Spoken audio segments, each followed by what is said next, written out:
Well, yeah, some of you. Which one? That's just a joke. I missed all you guys. I want to know who you did. You're about to miss Jason Kersey because he's leaving. I know. Sucks. Jason. Hey, Bill. Hey, good seeing you. Just curious about your kind of process over the month of December. And there were a lot of rumors going around about you possibly going to USC. Can you just talk about how you handled all of that?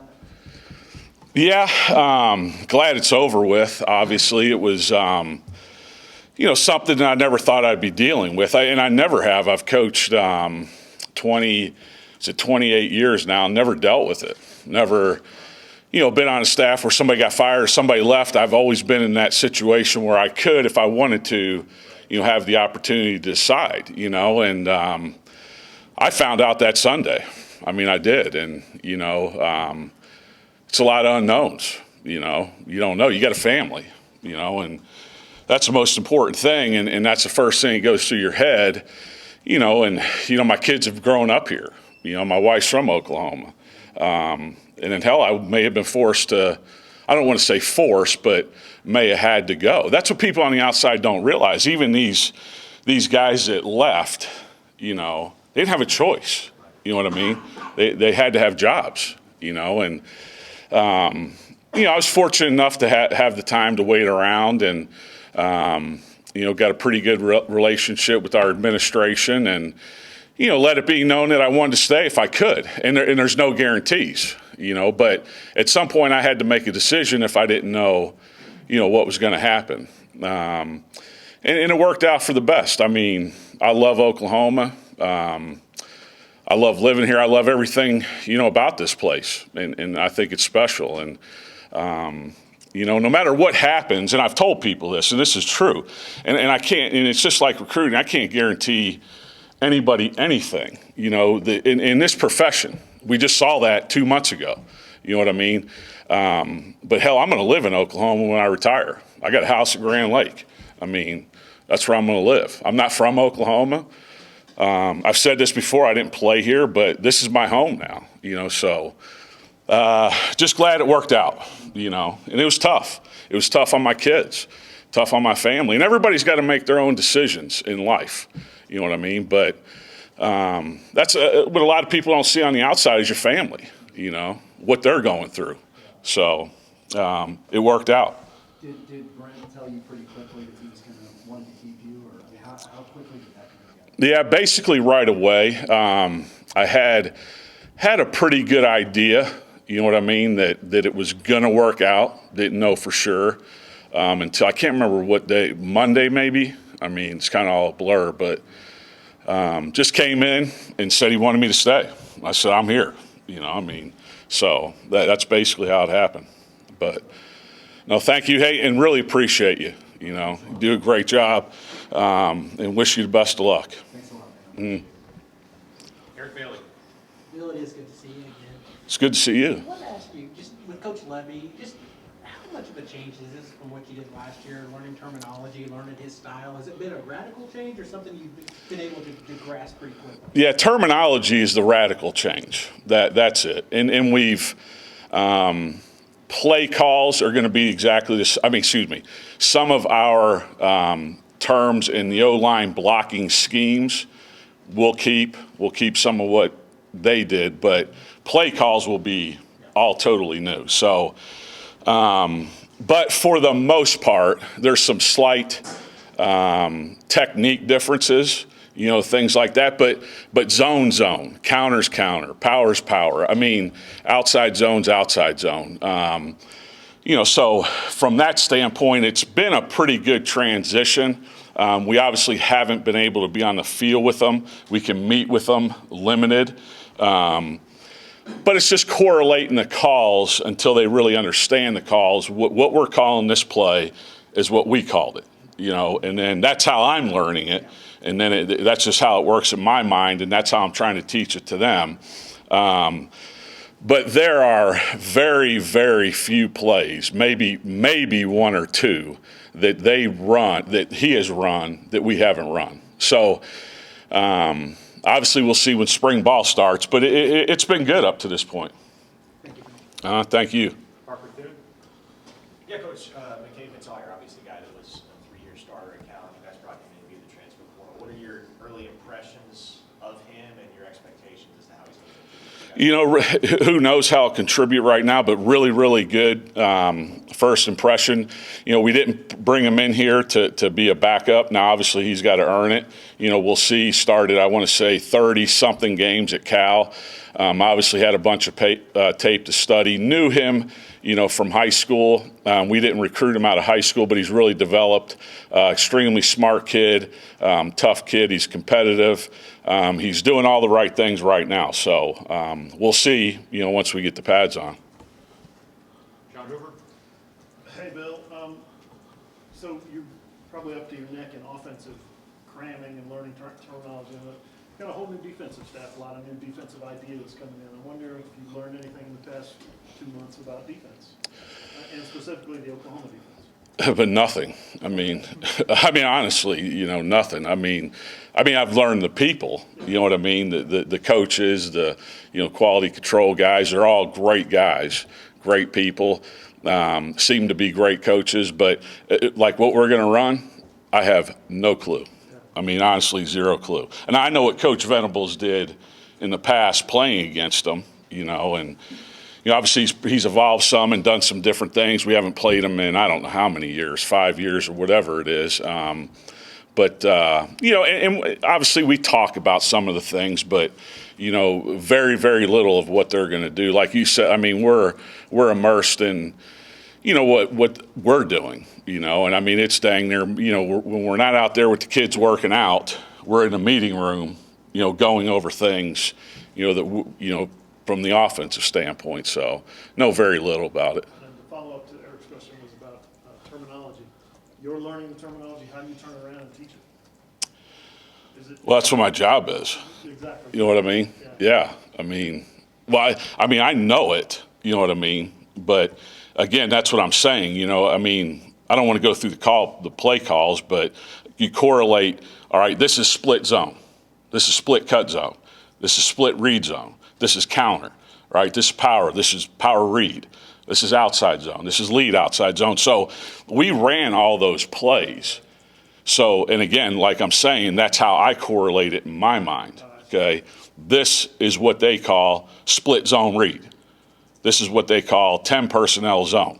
And I don't know if that makes any sense to you, but that's how I correlate it in my mind. And then, hey, this is what we called it. This is what it is. It's the same damn thing. It's just, you just call it something different. Thank you. You're welcome. Ryan Aber?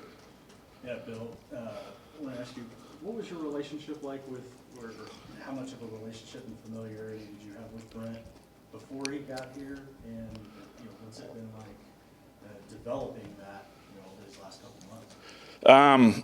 Very little. Saw him, obviously played against him twice. I'm glad he's on our side. He does a unbelievable job, obviously recruiting, getting really good players, and then coaching them up. But very little, saw him out recruiting at times, saw him at some conventions, obviously saw him at some of the functions in the bowl games. But that was it, really. I think he's, as good of a coach as he is, and this may be cliche, he's a better guy. You can ask our players. What he's bringing to this program, not even football-wise, has nothing to do with football, is as impressive as I've been around, and got his priorities and values straight, and I'm learning a lot. I hadn't been in something like that. I think he got a lot of it from, the place that he came from, and it's really good stuff. I think if you asked our players, it's really helping them. And obviously, our job, like he says, and we all know, is to win, but ultimately, it's to develop these kids on and off the field. Because football is going to end at some point in time. And most places I've been understand that, but he takes it to another level. You know what I mean? And it's really, really a priority for him, and he makes it a priority for us. So it's been great. I think he's as good as it gets. I'm excited to be here. I'm excited to work with him, work for him, and I think great things are happening. And I think the things that we may have been lacking in the past are going to help us get over the hump. And that's not talking about anybody. I mean, it's just, it's just a different way of doing it. Some of that stuff that you talked about there, I assume has to do with some of the soul mission stuff that he's implemented. What's been your impression so far of that program, the way that players have responded to that, and some of those guys that are here, in charge of that program? I think it's really good. I mean, obviously there's three former players that played at OU, then a former player, Ryan Young, who was at K-State, Josh Norman, Caleb Kelly, and Curtis Lofton, all people that love this place.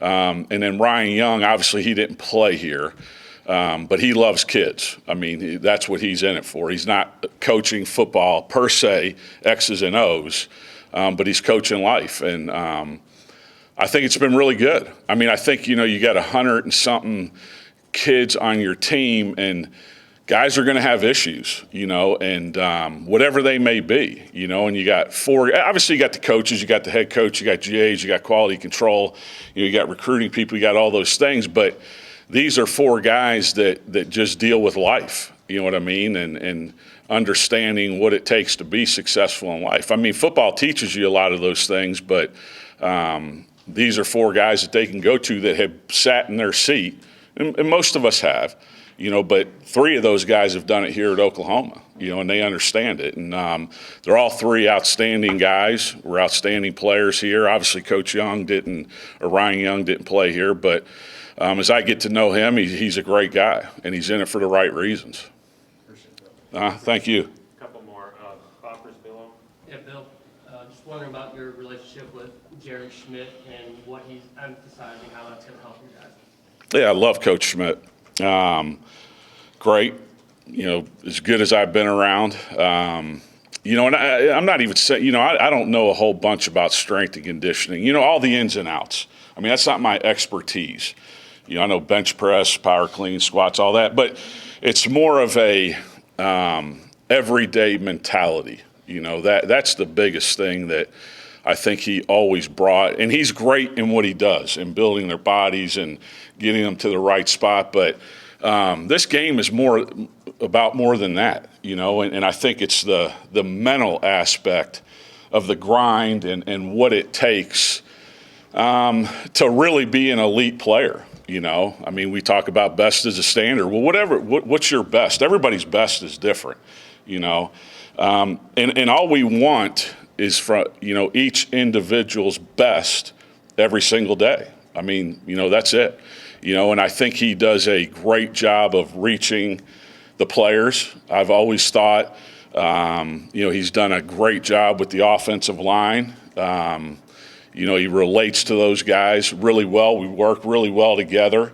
Always keeping me informed. Obviously, he had to learn some of these guys, so that's constant communication and, what makes them tick, what may not, and I think he's done an outstanding job. I see a ton of improvement. Now, we'll see what happens on the field, but just in the mental aspect of going and approaching every day. Time for one more. James Hill. Bill, you had two guys that declared going to the NFL. You had a guy graduate. He's going to try to go to the NFL too. But you have guys returning. I know it's early. We'll have a chance to talk to you a time or two, maybe before spring. But just your early thoughts on, your offensive line going into spring and, the competition. Well, we got 16 guys total with a walk-on, which is who I think is a really good walk-on. Kyle Ergenbright, who's from Oklahoma, started. I can't remember the amount of games because of the COVID, but 20 to 30 something games at Northern Colorado. He's been a pleasant surprise. But I don't. That's so hard to tell right now. I mean, it really is. We've got, 6, 7 guys that have played. We've got guys that have started. It's going to be a new unit. I mean, it is every year basically. Whether you move a guy position to position or whatever, you generally don't have the same starting 5 2 years in a row at the exact same spot. So there's always that transition and, getting to know guys and, all those things. But it's hard to tell. I feel good about how they're working. I feel good about how they're studying. I feel good about how they're learning. But we'll see, as time goes on. Thanks, Bill. Thank you, Bill. Appreciate it. Thank you, guys. Appreciate it.